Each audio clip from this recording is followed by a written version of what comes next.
La question sur la volonté de Dieu se rencontre à de nombreux moments de notre vie, à nos choix et à notre volonté.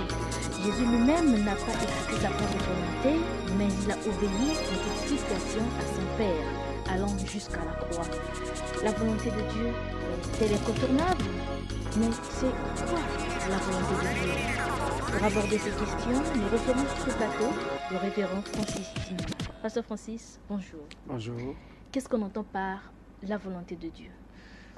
Pour répondre à cette question, il est important que nous puissions asseoir cela dans l'Écriture. Je m'en vais prendre un passage ici, tiré du livre de Somme au chapitre 40 et au verset 9. Il nous est donc dit: « Je veux faire ta volonté, mon Dieu, et ta loi est au fond de mon cœur. » Alors, dans ce passage, nous avons le mot volonté et le mot loi qui sont placés là-dedans. J'ai presque envie de dire côte à côte.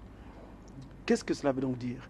Cela veut donc dire que la volonté de Dieu repose sur la loi de Dieu, ou plutôt, la volonté de Dieu est contenue dans la loi de Dieu, ou encore, si vous voulez, la volonté de Dieu, c'est sa parole.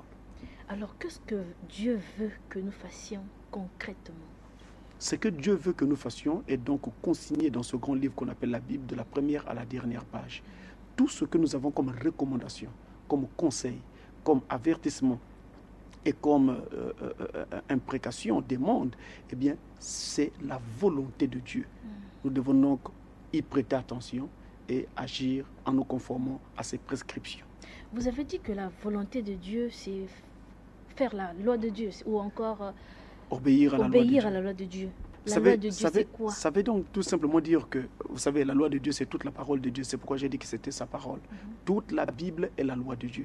Toute la Bible est la parole de Dieu et donc la loi de Dieu. Et si vous voulez, la volonté de Dieu. Donc, dans la Bible, nous avons plein de recommandations. Je vais prendre des cas simples. Vous avez par exemple une recommandation touchant le baptême. Nous devons donc être baptisés. Toute personne est censée obéir à cette recommandation. Nous avons une recommandation, par exemple, touchant la manière de vivre. Tu ne voleras point. Donc, nous devons obéir à cette recommandation. Nous avons des recommandations sur le fait que nous devons prier sans cesse. C'est une recommandation de Dieu. Nous devons obéir à cette recommandation de Dieu.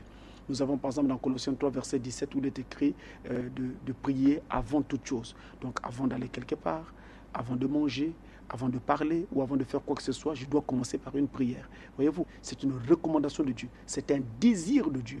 Et ce désir de Dieu est pour nous un ordre. Donc l'ensemble des prescriptions que nous avons dans la Bible représente ici l'ensemble des volontés de Dieu qui forment la volonté de Dieu à laquelle nous devons obéir. Posons-nous la question, cher pasteur, combien de nouvelles naissances avons-nous au milieu de tous ces adeptes? Moi, je crois savoir que c'est une chose qui doit nous préoccuper, nous autres pasteurs et tous les serviteurs de Dieu. C'est le nombre de conversions que nous faisons. Je ne parle pas du nombre d'adeptes dans nos églises, mais le nombre de conversions des personnes que nous amenons à la nouvelle naissance. Parce que c'est ça, le réveil. Le réveil, c'est une action de Dieu en puissance. Dieu agissant en puissance au sein de l'Église. Mais l'Église, c'est quoi? Ce n'est pas qu'un simple bâtiment, c'est un ensemble de croyants. Donc si Dieu agit dans un croyant, dans un autre là-bas et dans tout le monde, eh bien, ce sera le réveil au sein de cette Église. Nous avons un rôle très important, c'est de veiller à ce que les gens arrivent au réveil. Dieu ne nous a pas appelés pour compter les dîmes. Dieu ne nous a pas appelés pour compter combien d'argent nous pouvons avoir lors d'une réunion. Mais Dieu nous a appelés pour amener ses enfants au réveil, c'est-à-dire à une communion intime avec lui-même. Et ça ne se fera jamais si nous ne prenons pas pour modèle la Bible, si nous ne nous appuyons pas et ne nous basons pas sur la volonté de Dieu, c'est-à-dire l'ensemble des prescriptions que nous avons dans la Bible. Pasteur, en dehors du fait que les femmes sont aujourd'hui élevées pour être prédicateurs, à part le fait que les pasteurs aujourd'hui s'intéressent maintenant à de l'argent, n'y a-t-il pas d'autres préceptes qui sont appliqués dans les églises qui font à ce qu'elles sortent de la volonté de Dieu? Il y en a beaucoup, mais si vous voulez bien me permettre que je ne puisse pas me mettre à les énumérer pour éviter qu'on ne pense qu'on est en train de faire un procès contre les gens, je dois tout simplement dire que la plupart des chrétiens ont une Bible et dans cette Bible, ils lisent la façon dont les premiers apôtres agissaient, ce qu'ils faisaient et comment ils pratiquaient leur culte. Il est donc important, quelquefois, de comparer les pratiques de nos églises à ce que nous voyons dans la Bible. Si vous trouvez que les pratiques de nos églises sortent de ce que la Bible dit, alors il faut prendre cela au sérieux. Pasteur Salem de la Poudrière voudrait bien intervenir dans notre émission. Salem, le pasteur Francis vous écoute. Quelle est votre préoccupation? J'ai fréquenté avec un ami, mais ses parents l'empêchaient de venir à l'église et prier. Comment il peut faire pour faire la volonté de Dieu? Pasteur, qu'est-ce que vous pouvez dire à Salem? Je dois dire que c'est un enfant qui a certainement beaucoup de bonne volonté. Il est tout petit, à ce que je crois, il doit avoir à peu près l'âge de Salem. Et donc, il a déjà envie, à cet âge-là, de prier, de connaître Jésus. C'est vraiment à féliciter. Mais il faut également que cet enfant sache qu'il a des parents et qu'il doit obéir à ses parents-là. À l'âge qu'il a, il n'a pas le droit de prendre des décisions par lui-même. Il n'a pas le droit de outrepasser la volonté de ses parents. Quand il sera adulte, quand il sera majeur, à partir de 18 ans, en ce moment-là, il aura la possibilité de faire ce qu'il veut faire, de faire tel que son cœur le conduit. Mais maintenant qu'il est encore sous le toit parental et dépend entièrement d'eux, il n'a pas le droit de outrepasser ce que ses parents lui recommandent. Maintenant, ce qu'il peut faire pour faire la volonté de Dieu au milieu de cette difficulté, il doit tout simplement prier Dieu afin que Dieu soit touche ses parents pour qu'ils aillent avec lui prier à l'église, ou alors pour que ses parents lui laissent la possibilité d'aller dans une église en se faisant accompagner par exemple par un aîné comme un voisin du quartier qui fréquenterait la même église. Voilà ce qu'il doit faire. Il doit prier Dieu pour que Dieu lui accorde cette grâce en passant par ses parents. Mais si cette persécution des parents persiste jusqu'à un âge avancé et que finalement l'enfant se perd, il faut comprendre que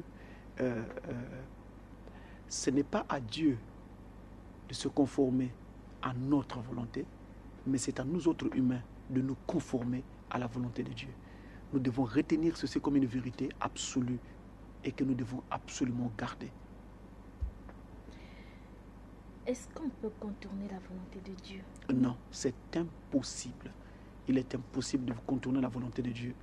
Vous aurez l'impression, quand vous essayez cette folle aventure de contourner la volonté de Dieu, vous aurez l'impression que ça semble marcher, mais la volonté de Dieu vous attendra au tournant. Parce que vous ne pouvez pas contourner Dieu. Le prophète William Branham a intitulé tout un enseignement sur essayer de rendre un service à Dieu sans que cela ne soit sa volonté. Est-ce que cela peut être possible? Tu rends un service à Dieu, mais ce n'est pas la volonté de Dieu. Oui, cela est possible.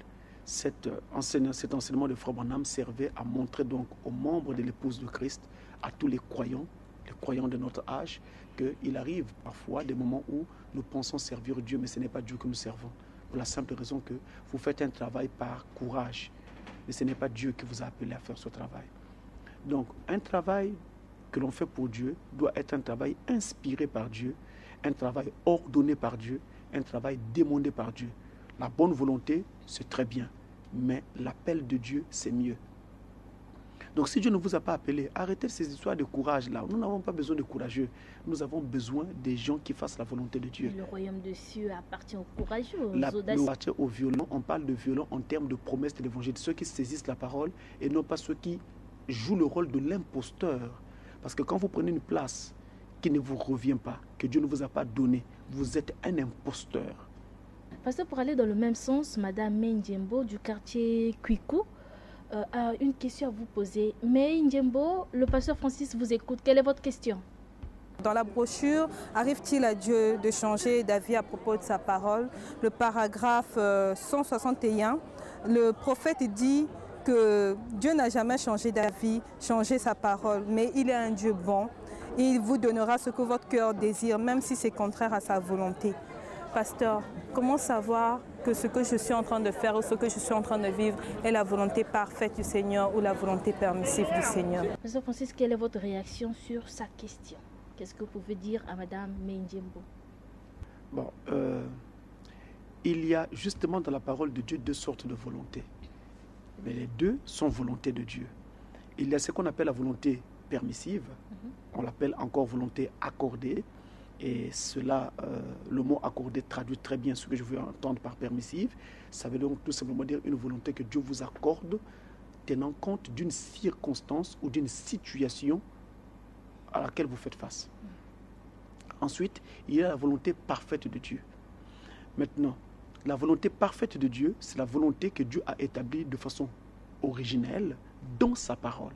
Donc ce que la Bible dit que le chrétien doit faire en face de telle ou telle autre situation. C'est la volonté parfaite de Dieu, donc nous la trouvons consignée dans la Bible. Alors, il y a volonté permissive lorsque Dieu vous a accordé juste quelque chose parce que vous n'aviez pas de choix, vous n'avez pas d'autres options. Il vous fallait agir ainsi. Donc Dieu vous l'a accordé.